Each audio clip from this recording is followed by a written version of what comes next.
Lara Borna je dobila svoj prvi mobitel kad je imala 9 godina i to samo iz razloga što je išla samo u školu i onda mi je bilo važno da je mogu dobiti jer na putu do škole ima jedan strašni pothodnik koji me uvijek plašio pa sam htjela to izbjeći.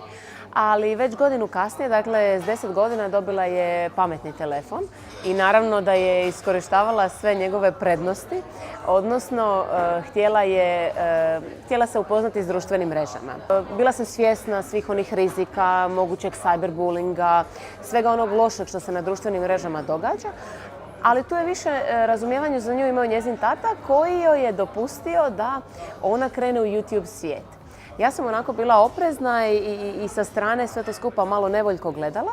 Međutim, onda sam vidjela da ona u tome stvarno uživa i odlučila sam s njom razgovarati. Vrlo ozbiljno razgovarati o svim onim prednostima i manama internetskog svijeta i svim problemima koje se mogu javiti na društvenim mrežama.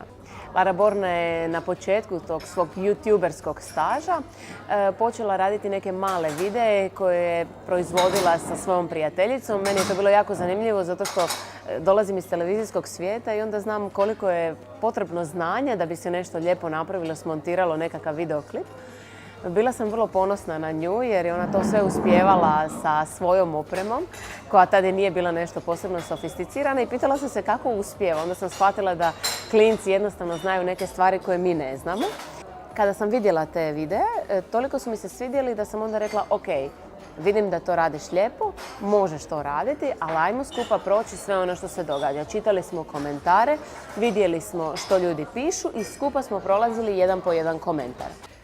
Ja uvijek kažem ono što danas sama djeca znaju često komentirati je da oni znaju puno više od roditelja. I onda uvijek moj prvi savjet roditeljima bude da se i oni sami educiraju novim tehnologijama. Često roditelji kažu a kako? Djeca su jednostavno današnja djeca su djeca digitalni urođenici, oni odrastaju, rađaju se s medijima. Odraslima su mediji jednostavno uletili u njihove živote i onda ja kažem da je vrlo važno da se oni zaista moraju educirati, da moraju naučiti baratati tom novom tehnologijom, da moraju naučiti sve one opasnosti koje eventualno djeci prijete na njima i onda naravno s djecom svakodnevno razgovarati o njima. Ja uvijek kažem zabrane nikad nisu rješenje zato što vi djetetu možete nešto zabraniti da radi kod kuće, ona će to isto raditi kod prijatelja, članova obitelji, bake, djedova i sl. Zato je vrlo važno, kažem, uvijek razgovarati s njima, a da biste to mogli i vi kao roditelji sami zapravo morate biti educirani. Jedna moja poznanica dosta oštro je reagirala kad je vidjela da je Lara Borna na YouTube-u i onako održala mi jedno predavanje kako na to nikad svom djetetu ne bi dopustila i kako njeno dijete se sigurno prije neke 13., 14. ili 15. godine s tim neće baviti. Ja sam to odslušala, onda sam došla kući, ispričala sam to Lari Borni, a Lara Borna mi je pokazala video djeteta osobe koja mi je držala predavanja i rekla je mama, najgore u svemu je što mama tog djeteta ne zna da njeno dijete je gotovo svakodnevno na YouTube-u, da ima svoje videe i jedan od tih videa je govorio, dakle dijete je pričalo moja mama ne zna da sam ovdje, zato mogu vam ispričati neke stvari koje inače ne bi. Dakle, ja sam onako skamenjena gledala taj video i mislim se, taj primjer zapravo pokazuje koliko je važno s djetetom uspostaviti jedan odnos povjerenja. Čak i ako neke stvari možda nisu primjerene za dijete, bolje ih je imati pod kontrolom, bolje da dijete u taj svijet uđe ranije, ali pod strogim nadzorom roditelja, nego da to čini samo u nekim trenucima kada roditelja nema i onda stvari mogu otići u vrlo, vrlo negativnom smjeru. To je nešto što je zapravo postalo sastavni dio današnjeg dječjeg odrastanja. Danas već doslovce djeca u nižim razredima osnovne škole postaju youtuberi, tako i u Hrvatskoj. Jedan dio njih ima podršku roditelja, jedan dio njih to radi bez da su roditelji uopće svjesni što djeca svakodnevno rade na internetu.